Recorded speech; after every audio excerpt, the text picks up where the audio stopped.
With City2Surf fast approaching, I became sick and my training stopped.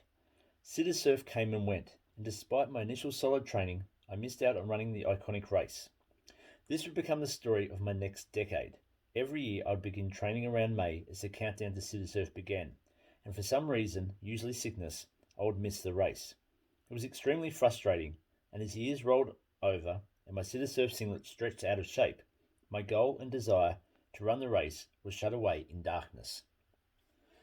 Everyone, welcome to Running with Heart podcast, episode 9. Just recapping there where we finished off last week's episode. We'd followed the journey of my school cross country years, which led to state cross country, and then I discovered the iconic City2Surf race, or I heard about it through the paper, and made it a goal that I wanted to run from Hyde Park to Bondi Beach, the famous 14 kilometres. And as just mentioned there, year after year I missed out through sickness or family commitments, and slowly the dream and desire got shelved. So in this week's episode, that's what we're going to look at. We're going to look at that very first City2Surf that I finally got to run. And it's an important part of my running journey because it is what opened the doors to running for the Heart Foundation through the Gold Charity Program at City2Surf.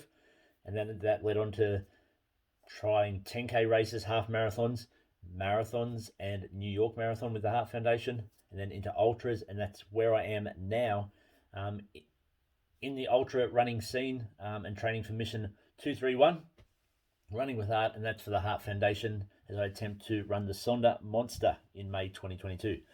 Okay, let's waste no time. Let's get into this. Fond memories of my first City2Surf and all City2Surfs, and it's actually, what's the word? It's really special that this podcast is happening this weekend because it's the second weekend in August, which is traditionally City2Surf weekend. And if it wasn't for COVID, that is still gripping the nation and the world, Ant Fitness, my business, and the crew that we have there that usually go down to City2Surf, we'd be down there on Sunday, lining the streets of Hyde Park and the centre of Sydney to run to Bondi. We do it every year until COVID hit anyway. So yeah, it's really special that this podcast actually falls on the second Sunday in August. Okay, so that little recap we had at the start, that was from about 1996, I would estimate, so a year after leaving school. And then we jumped ahead. I've opened my Ant Fitness, my personal training studio here in Portland, New South Wales, in 2005. And it was a client, my very first personal training client actually, that actually helped me get to the start line of City2Surf. And that was all in the process of me helping him get to the start line of City2Surf. So it's a really good story. Let's have a look at it. After many years of training and trying to get to the start line of Sydney's famous iconic run, City2Surf, the opportunity was once again presented to me through my role as a personal trainer. I had a client who was trying to lose weight and improve fitness. He was after a challenging goal that he could strive towards. I suggested City2Surf, explaining the race, what it was about, and the training that would be involved, and he jumped at the opportunity. At my client's first session, he couldn't walk more than 10 minutes without being out of breath and needing to stop and have a break. Over the months leading to City2Surf, we gradually built up his fitness through lots of road runs, cycling, circuits, and swimming sessions. My client commenced training with me in 2005 at the start of my business, and we set the goal to run the 2007 City2Surf in mid-2006. So we've allowed for just over 12 months to be able to progress to being able to run City2Surf. By early 2007, my client was completing 2-hour training sessions. We would run from Portland to Wallerawang, or we'd do the tough hilly run of Portland to Meadow Flat. On one occasion, we ran through snow to complete the 14-kilometre run to Meadow Flat. The feet, the hands, the face were freezing. My client and myself, we still talk about that these days. It was one of those runs that you never forget, and it was actually a bit of a background to it. This was our third attempt at trying to get from Portland to Meadow Flat. Now, Portland to Meadow Flat, in my opinion, is a perfect preparation for City2Surf. It's 14 kilometres from the gym to Meadow Flat School, the corner of the Great Western Highway, 14 kilometres. City2Surf from Hyde Park to Bondi Beach, 14 kilometres.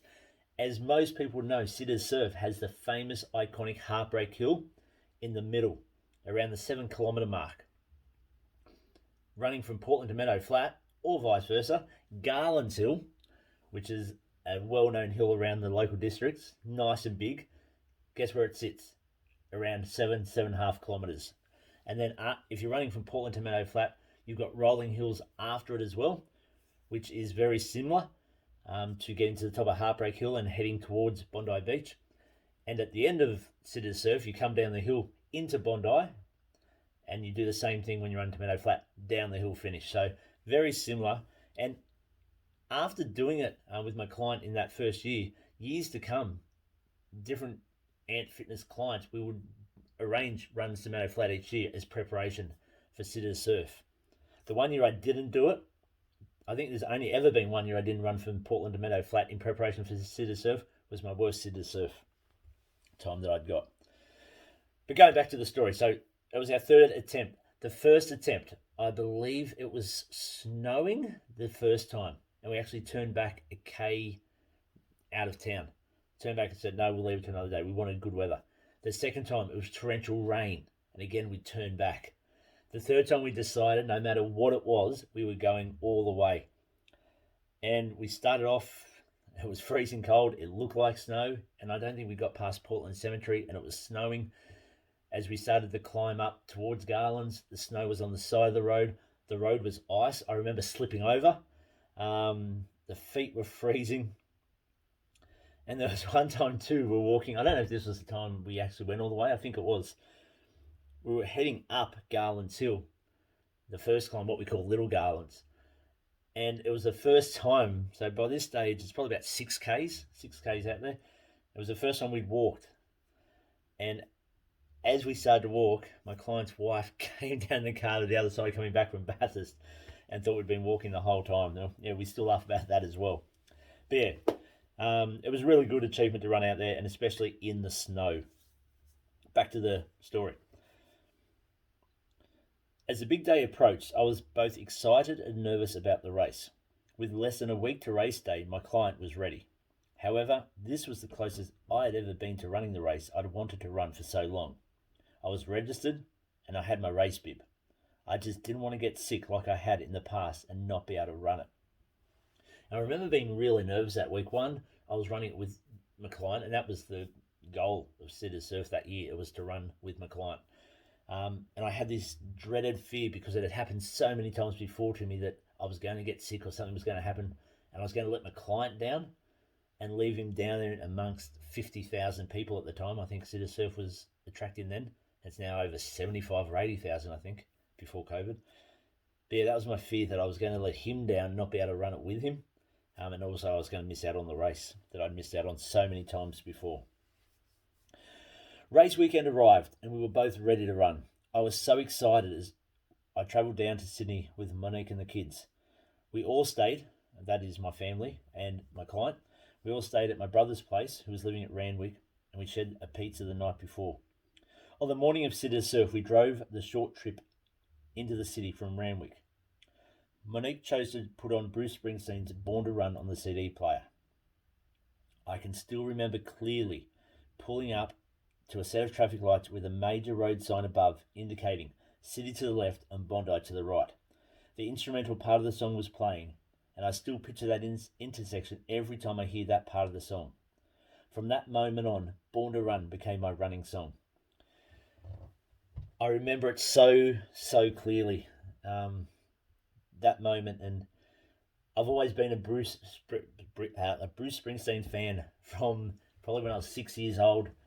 Fell in love with Bruce and his music. I was in a record shop. Yes, a record shop. It wasn't CDs, it was records back in the days of 45s. On the Gold Coast at Burleigh Heads, I believe, with Mum and Dad, because I was 6. And I remember seeing the posters all over the shop of the red and white stripes and the jeans and the red baseball cap sticking out of the back pocket and the guitar. And that's what I fell in love with. And I talked Mum and Dad into buying me the 45-inch. And of course, it's Born in the USA, his famous iconic song. And yeah, grew up listening to Bruce. Didn't know his music that well though, but knew Not like I do now, every word. But Born to Run I knew of, but I probably had never listened to the words and to the music and let it grow on me.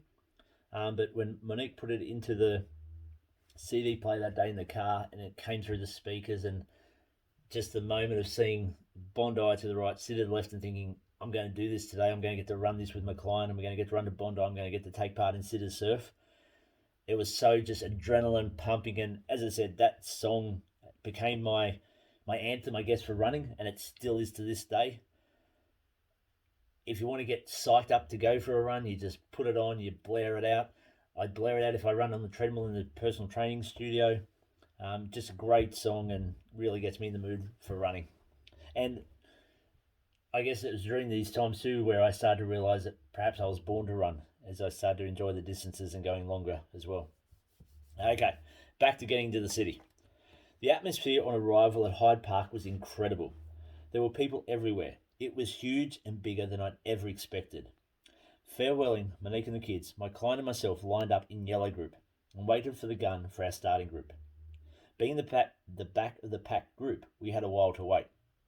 By the time we crossed the start line, the winner had already crossed the finish line at Bondi Beach. So the way it works is, so if you've got your start groups, you've got your red group, which is at the front of the red group, you've got your invitational or your elite athletes. Red group, this is back in 2007, were people who had raced City2Surf previously and done it in a time of under 70 minutes, I believe. And then after that, you had the green group, which was, I believe, under 90 minutes. And then you had the blue group, which I believe was under 100 minutes, maybe. Don't quote me on those ones. It's a while ago. And then you had yellow group, which is the back of the pack. So this was for your average Joe Blows that were just taking part. You wanted to run, you wanted to walk. You might have been walking the whole thing. And so it was the biggest and the fun group. A lot of dress-ups in that group as well. And so the atmosphere, it was like a big carnival at the start line. And it's something you look forward to every year, going back to City2Surf over and over again. And with the Ant Fitness group was just, it's so hard to describe that carnival atmosphere that was in the Hyde Park area, because you've got the three intersections, or the three streets that lead into the main intersection that head you down, I believe it's William Street towards King's Cross and Bondi. And so you'd have the red group and green would start straight in front. So they'd have a straight line heading straight down William Street. Their gun goes off, or the red group gun goes off first. So many minutes later, might be 20 minutes later, the green group gun goes off. Then on the right side, if we're looking straight down at the start line, you've got the blue group, and their gun goes off so many minutes later again. And then, of course, on the opposite side to them, you've got the yellow group, and you turn left and go around the corner and head off. As City2Surf grew in popularity and it went from 50,000 to 60,000 to 70,000, they brought in another group, which was the orange group, and that started behind the yellow group. But yeah, so I think usually the red group starts off at 8 o'clock. Yellow group starts off around 9:30 back then. So the race had been won by the elites by the time we crossed the start line and turned left into William Street to head straight down towards King's Cross and then onto Bondi. Okay, back to the story. Turning the corner at the start, it was the most amazing sight to witness a sea of people stretched out before us. It was like a giant river of people stretching all the way from Hyde Park to Bondi Beach. We completed the race with running and brief walking intervals. That giant river of people, that is no exaggeration. If you're starting at the back of the pack, probably even if you're starting from green group, the second group, and especially blue group, once you go turn that corner and cross the start line, head down the hill towards King's Cross and the famous Coca-Cola sign, it is just heads. And it's a lot of weaving and ducking and what have you to get through. But all the way there, it's from there all the way to Bondi Beach, it's just people. So if you don't like crowds, it's probably not your thing. But if you're after absolutely amazing, electrifying atmosphere and the giant party while you're walking or running, community spirit, you got to have a go at City2Surf one day when it comes back to being normal. After COVID, that is. Okay, so we've headed down. We're in the giant river of people. And we've been doing running and brief walking intervals. We passed people lined along the course playing music, dancing, offering free food, or just good old cheering in support. And again, that what makes the City2Surf so special is the crowds along the side of the road and the different suburbs that you go through. I believe it's not King's Cross. I can't believe I can't remember the suburb. Everyone who's done City2Surf talks about the band on the pub roof. You're coming down this snaky sort of road down a hill, and you can hear the music as you're getting closer, and it's loud as anything. They're playing "Eye of the Tiger," and everyone's cheering. It's party time. At the halfway mark, we climb the famous Heartbreak Hill, and at the top, we agree it was tough but overrated, and easier than Garland's Hill on the way to Meadow Flat. As I mentioned earlier, it makes such a difference running the Garland's Hill when you approach City2Surf. Makes it a lot easier.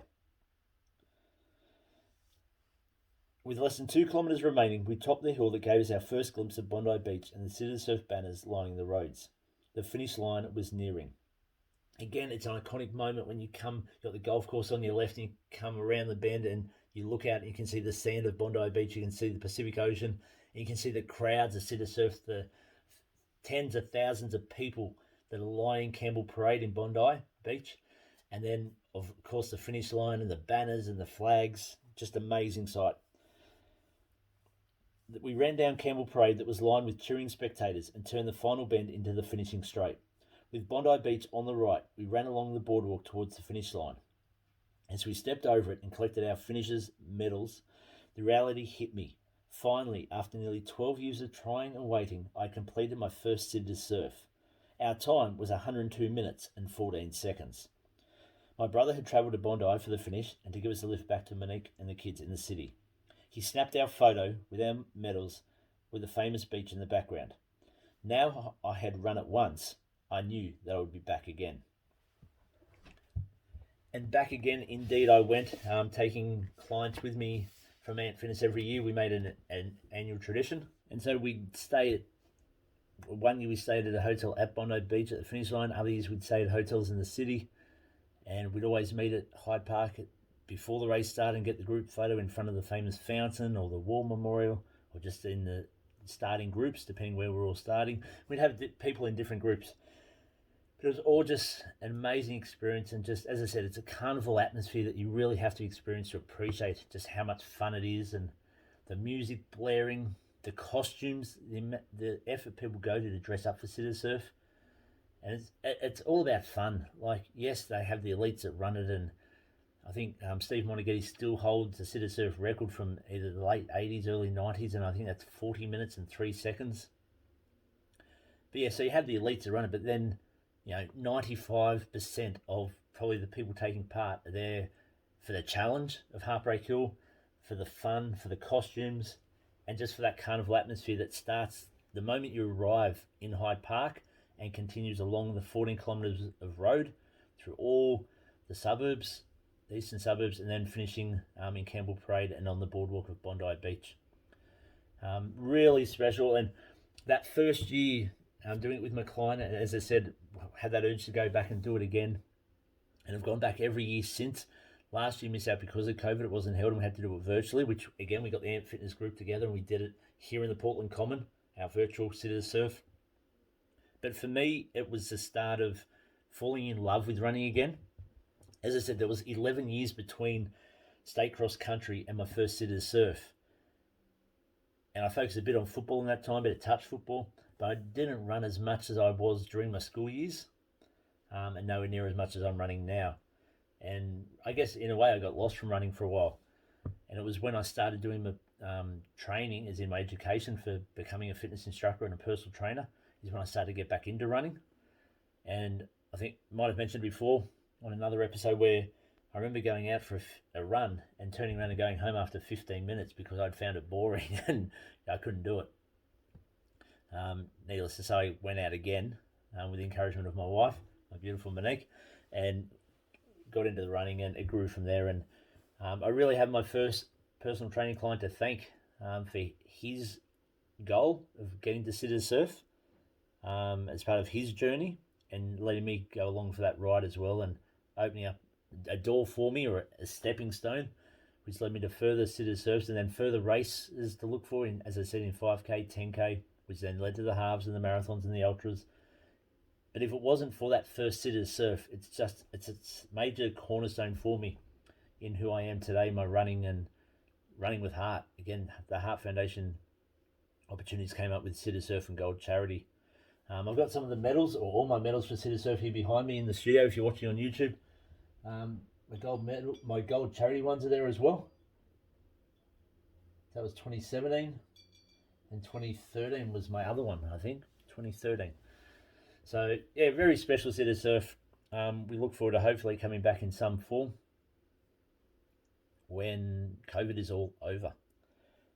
But yeah, first City2Surf, and as I said, big stepping stone for where I am today with my running and the opportunity that lies before me with Mission 231. Let's look at my training. How's it going? Another great week of training. A big weekend in front of me. But the body is probably the most tired it's been, in all honesty, since I started the training. And I'm into week 17. This is week 17 that I'm completing. The legs have been really heavy this past week. I am seeking more elevation in my runs as I start to climb that up. But yeah, probably the first sign of a possible, we'll call that a slight injury under my left foot at the moment, which is a bit painful. Sort of at times it can feel like a knife's been stabbed into it or you've stepped on a rock. So just monitoring that. Hopefully they'll get my 2 runs in over the weekend, but got to be sensible, got to listen to the body. And something I've slowly learned to do over the years. As much as you want to complete 100% of a training program, it's not realistic that it's going to happen every week, week in, week out, month in, month out. I've had a really good run so far. I want to keep that going. I think I've missed the 1 run in the 17 weeks so far, which is really, really good. Most consistent I've ever been with my training. But yeah, so besides, just the left foot that I'm conscious of and wary of, and the heavy legs, really pleased with my running. Went up the Kookaburra track here in Portland, East Portland the other day, and managed to run from the bottom all the way to the top of the hill. I call it the Kookaburra Hill, which is the first time I've done that in years. I tried it the other week and probably fell about 20 metres short at a guess. But yeah, this time had to work hard. If you saw the vlog, check it out on YouTube if you haven't. There was hands on the knees at the top and heavy breathing and struggling to talk. So it's good footage there of me. I'm trying to talk and gasp for breath at the same time. But yeah, conquering those hills and the elevation has been really pleasing. I think it was up around the 400 mark that day, 368, I think, from memory. And I backed it up yesterday with another couple of hundred. So as I said, the big weekend ahead. Hopefully I can get out there with the injured foot at the moment. We've got a 2-hour one I've got planned for Saturday, and I'll seek hopefully around 400 or 500 meters elevation, and then a 2.5-hour one on Sunday, and I'll be hoping for around 600 to 700 meters elevation. The goal I set at the start of the week was to get 2,000 meters elevation this week, remembering that the Sonda Monster total elevation from start to finish over the 231 kilometers is over 8,500 meters. So I've really got to get the kilometers and the climbing, the elevation in the legs to make sure they're ready for that sort of challenge May next year. As I look ahead to what I've got next week, in a week's time, I've got an 8-hour run plan, which will be my biggest yet, and that'll be my last big, what I call long run, before I attempt to tackle a 100-kilometer event. A stepping stone, like I talked about with my first City2Surf, this will be a stepping stone towards that 231. I've never done 100 kilometers, so hoping to do that in early September to mid-September. Working around that as well, obviously trying to get vaccinated for COVID, and I've got to allow for that and any side effects that may result from that, whether it be headaches or fever, whatever may happen. People react in different ways, so I've got to allow for that in amongst the training and carrying out the event. Obviously, there's not many events happening because of COVID, so it could be just a personal 100-kilometer run there. So happy with how it's going. As I said, just a bit wary of my left foot at the moment. Hopefully, it turns into nothing and doesn't help me or doesn't have me miss any runs, but we'll see how we go. Again, fundraising is going awesome. We've got over 25 people now skipping in our skipping challenge, the 231 skipping challenge. It's not too late to enter. It's there all the time from now to May. You can register on the fundraising page, the Mission 231 fundraising page, which you'll see in the show notes underneath. You can register anytime. $20 goes to the Heart Foundation. You get a Heart Foundation skipping rope, and your goal is to skip 231 times, 3 times a week for 4 consecutive weeks. And on achieving that, you get yourself a Heart Foundation Memento.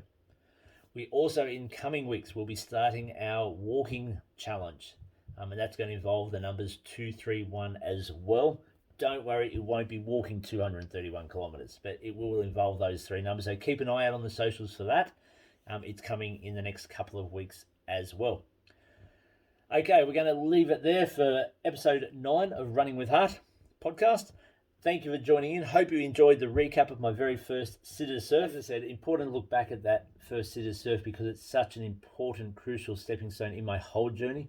Like I talked about in last week's podcast, the dot-to-dot pictures. It's only when you step back and look at the whole picture where you started on the banks of the Murray River in Mathara as a grade 3 cross-country runner to where it led to state cross-country in year 12, leading to an ambition or a goal to run City2Surf, which got shelved for over a decade. And it was a personal training client, my very first one, that actually got me to the start line of City2Surf, which then was a stepping stone to bigger and better things in terms of half marathons, marathons, and now ultras. And I'm in that position where I've fallen in love with running, where I've realized I was born to run. Thank you, Bruce Springsteen.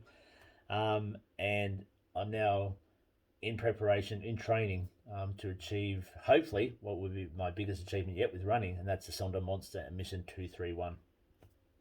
Until next week, everyone, thank you for the support. I will keep training. I'll keep working towards the big goals that are ahead. Appreciate the support.